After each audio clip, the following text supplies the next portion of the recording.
let us begin. In continuation, we are talking about the potentiometer today in detail. To begin with, you should be knowing that it is an electrical device which is used to measure the EMF of a cell or a source without drawing any current. From the source or the potential difference we can find between any 2 points on an electrical circuit. So it means it is a substitute for voltmeter, I can say, but ideal voltmeter I don't have, which has the infinite resistance. So this potentiometer, it is like an ideal voltmeter. You should keep it in mind that potentiometer, as the name is suggesting, it is a device to measure the potential difference, and that is why the name is potentiometer. So it is a device which is used to measure the potential difference between 2 points on an electrical circuit. But then the question comes, I have the voltmeter with me to measure the potential difference. Then the answer is that voltmeter is drawing some current from the circuit, so it is not giving you the exact value of the potential difference.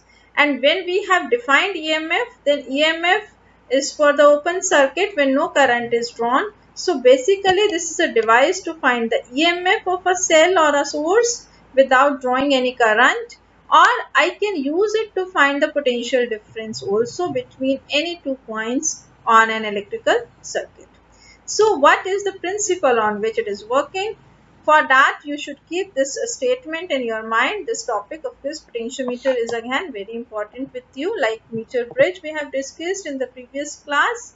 So you have to understand that when I am making the current to pass through a conductor, of course when I am talking about the resistance wires, they are producing resistance, but they are allowing the current, so they are conductors of some resistance, I can say. So this is when you are making the current to flow from a conductor, the potential difference between any 2 points is directly proportional to the length of the wire between these 2 points. This is the principle, that potential difference is directly proportional to the length L of the wire. This is just to show you what way I see in the lab. This is can be 4 wire potentiometer can be there. I can have 10 meter long wire. In our lab we are having 10 meter long wire with us. Scale is always attached. Joke is also always given. Here the copper strips are there at the corners. You can see. Just to give you the lab view of the device, I have taken these pictures to show you that how it looks. Of course it is a 2 terminal device. 2 terminals are there. One is A, another is B. One on the first wire, another on the last wire. So the whole length of the potentiometer wire is getting covered between these 2 terminals A and B. From where I connect the positive of the battery, I usually call it as A point, 0 point, and B point where I connect the negative of the battery, that is taken as 1000 or 400 centimeter point.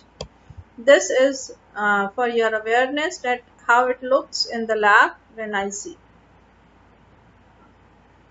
So of course the wires are fitted on the wooden boot parallel to each other and made up of constantan or manganese because of the characteristics, low temperature coefficient and high resistivity. So proof I am going to deal with you, and this circuit diagram also I have given. This is your circuit diagram for proving the principle of potentiometer. And when we are in the lab, we used to do this as an activity, that to verify the principle of potentiometer. And today we are going to discuss this theoretically only. But when you will go in the lab, you can find the values and you can verify it experimentally also. So this is the potentiometer. Potentiometer, yours, this is the simplest form. I am taking 4 wire, 400 centimeter long wire with me, or you can say 4 meter long wire between these 2 terminals A and B. I can have 10 meter long wire, I can have 4 meter. That we will discuss at the end of this lecture, which I should prefer. That is the question which I will be asking from you. this is the simple to means more convenient to draw 4 wires. So I have drawn 4 wires only. This is, of course, first wire is 1 meter long, 0 to 100. Then here it is 101, 102 and so on, 200 when I want to measure the length, because a meter scale is always attached and you are supposed to read the upper scale for moving on the first wire. You have to read the lower scale, 100 plus the lower scale moving on the second wire. It means for the odd number 1 upper scale, for the even number 2 100 plus the lower scale. Similarly for the third wire, I will be taking 201, 202, 203, 204 so on, and it is 300 here, 301, and then I will be coming up to 400. So for the odd wires, I will be using the upper scale. For the even wires, I will be using the lower scale along with whatever wire I am. If I am on the third wire, then 200 plus the upper scale. Similarly, if I am on the fourth wire, then I will be using 300 plus the lower scale. So this is the method of taking the reading in the lab, but when I want to find the balancing length. So coming back to the principle of potentiometer, which I have written again for you, that potential drop across a wire is directly proportional to the length of that portion, but provided that the area of cross section and current through the wire remains constant.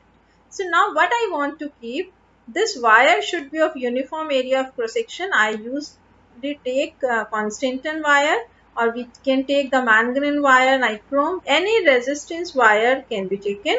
We have discussed with you in the previous lectures that resistance wire should have low temperature coefficient and high resistivity. That is the characteristic for the resistance wire. That you should keep it in your mind. So this is the primary circuit with you. Here what is being done, I have connected it with the battery or battery eliminator. Then an ammeter to check whether the current is varying or not.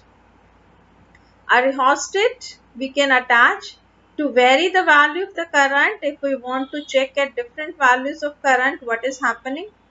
And of course a key, plug key, one-way key, we call it one-way key.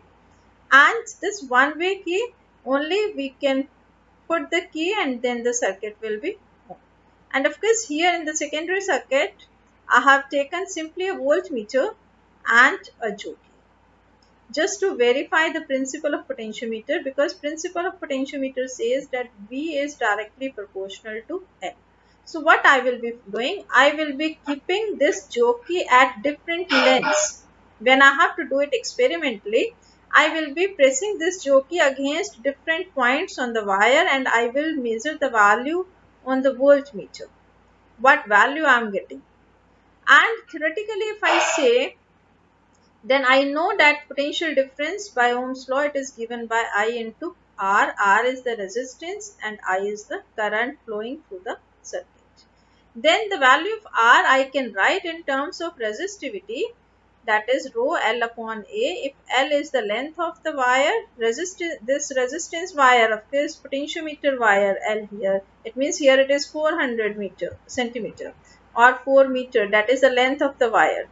And area of cross section I can always measure by using screw gauge. I can find the diameter and area of cross section pi r square I can find. So R is to be replaced by the formula rho L upon A, where rho is the resistivity of the resistance wire, L is the length and A is the area of cross section. So this is simple. You can write it to yourself even. Now what the principle says, that if constant current is flowing, it means I is constant and area of cross section A is also constant, and you know if I have taken a particular wire, then resistivity rho is also constant. So in this formula I, rho and A, these three are constant. So I am getting V is directly proportional to L. Here this constant K is the proportionality constant and the value of proportionality constant is I rho upon A. I rho upon A. It means this K depends upon the current. If I vary the current, then this K will get changed.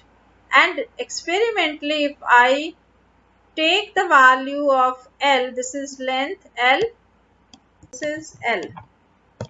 This is length of the wire, and if I putting at different lengths, then I can find the potential using potentiometer and get a straight line graph. So this V is directly proportional to the length of the wire, and I can say V upon L is a constant, and this constant K is equals to the slope of the VL graph. So this K is termed as the potential gradient. This also you should keep it in your mind that this is potential gradient. Potential drop per unit length K, it is V upon L.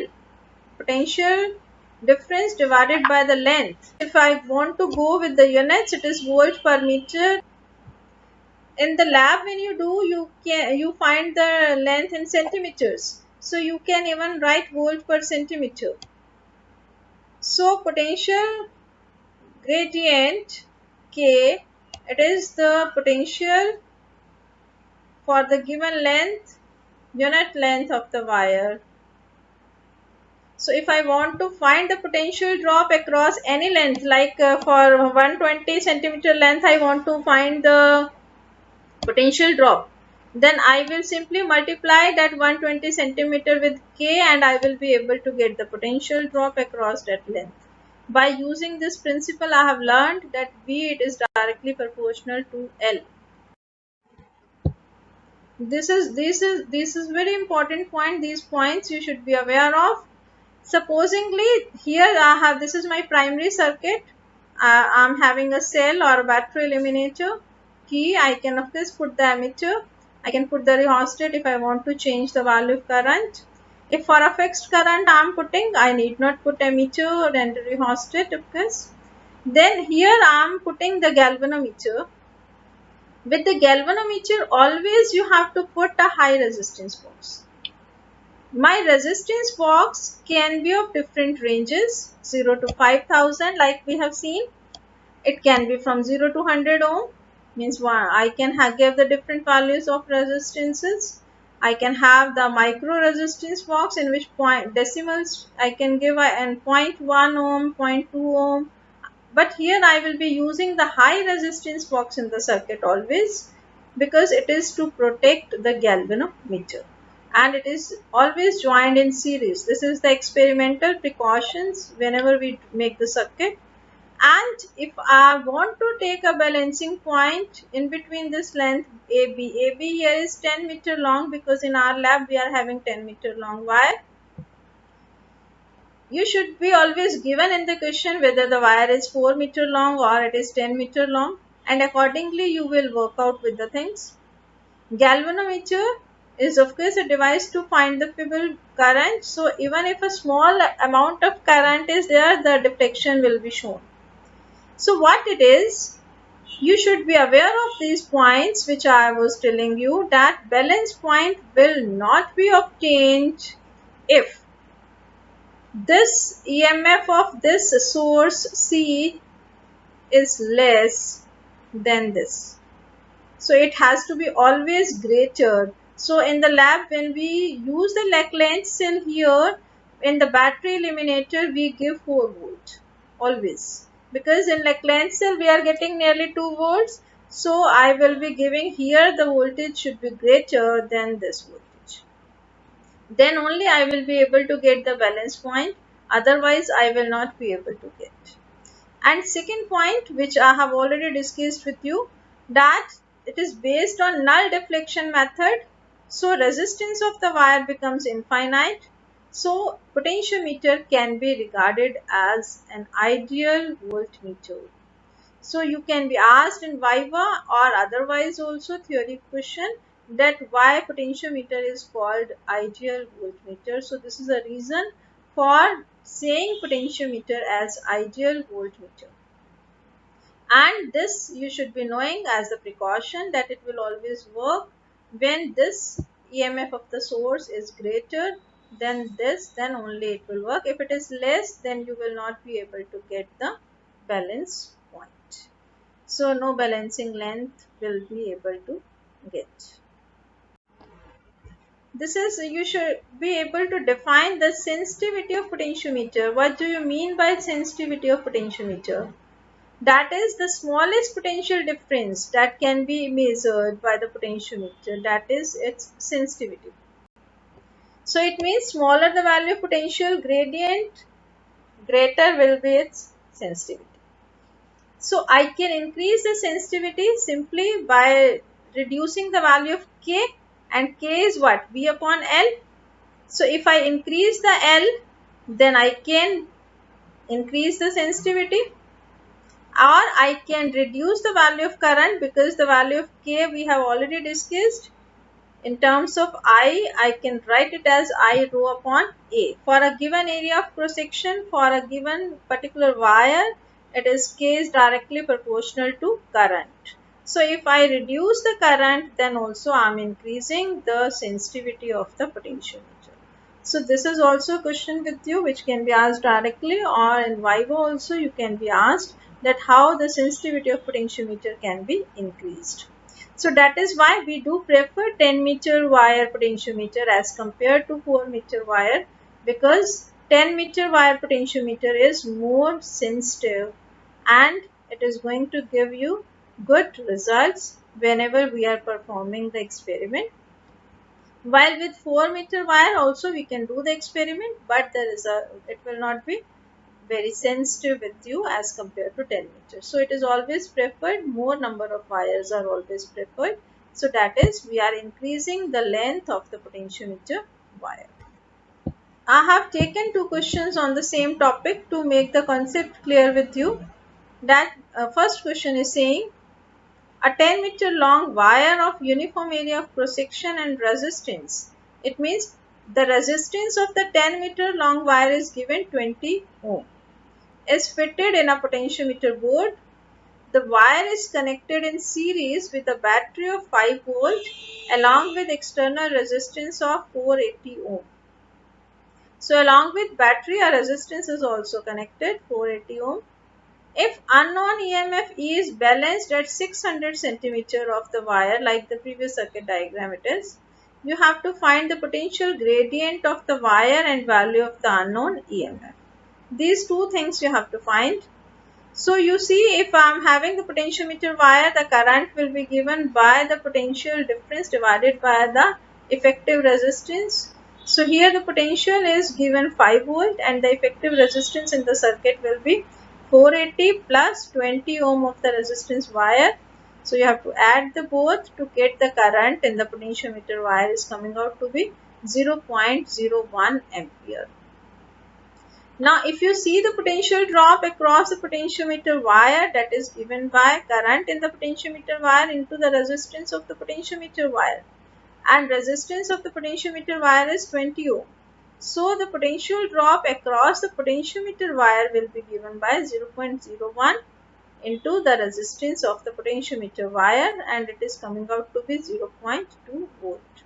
So if you want to find the potential gradient, because in the question they are asking you to find the potential gradient of the potentiometer wire, so that will be given by the potential drop across the wire and the total length of the wire. Total length is 10 meter, it is given in the question. So you have to divide this potential drop across the potentiometer wire to its length, that is 10 meter, and you are able to find the value of K, which is the potential gradient. This is the value of K, which is coming out to be 0.02 volt per meter. Now balancing length also they have given it to you in the question, that is 600 centimeter. It means 6 meter you can write. So you can find the EMF of the battery, that is always given by multiplying this length with the potential gradient. E, it is equals to K into L. The formula which we have derived from the principle of potentiometer, that EMF is given by K into L. EMF is directly proportional to the length of the potentiometer wire, balancing length. This is balancing length. So this is 0.02 multiplied by 6. So I am getting the answer 0.12 volt. That is the EMF of the battery, of the unknown cell or battery, whatever you can see. So this is a very simple question which I have taken, which is based on the principle of potentiometer, and the circuit also you have seen, so you should be able to work it out. The next question. The resistance per unit length of 10 meter long potentiometer wire is 0.01 ohm per centimeter. This is resistance per unit length. You should be knowing. Now it is connected in series with a battery, and a 10 ohm external resistance is there. If the null point for a primary cell, I am having two cells with me in the circuit. One is with the primary circuit, which is joined with the resistance box and key. Second is in the secondary circuit with galvanometer. For secondary circuit, you have to find, for the primary circuit, they have given, if the null point for the primary cell, okay, for the secondary circuit they have given you 2 volt, which is occurring at 500 centimeter. Now EMF of this cell is getting balanced at L length. L length is given 500 centimeter, it means fifth wire. Then EMF of the cell is potential drop across the 5 meter length of the wire. So I should be knowing the resistance of the 500 centimeter, which is coming out to be 0.01 into 5, which is 5 ohm.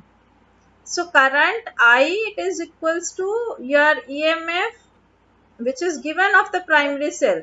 This epsilon is given 2 volt, and balancing length is given 500 centimeters. So for this balancing length we are finding the resistance, because it is given resistance per unit length is 0.01. So if I multiply it with the length 5 meter, I will be getting the resistance of the 5 meter long wire. So you can find the current, which is coming out to be epsilon upon R, means 2 upon 5, means 0.4 ampere. Now EB, if I am saying this as the battery's EMF of this battery, which is sending the current of 0.4 ampere in the circuit, that will be given by the current into the total resistance of the circuit. Now total resistance in the circuit is resistance of this potentiometer wire, which is 10 meter long, plus a 10 ohm external resistance here is also connected. So total resistance will be the resistance of the wire, which is 10 ohm, and the 10 ohm external resistance. So you are getting EB equals to I into total resistance, which is 0.4 into 20. So you are getting EB equals to 8 volt. Keep things up to this. Thank you.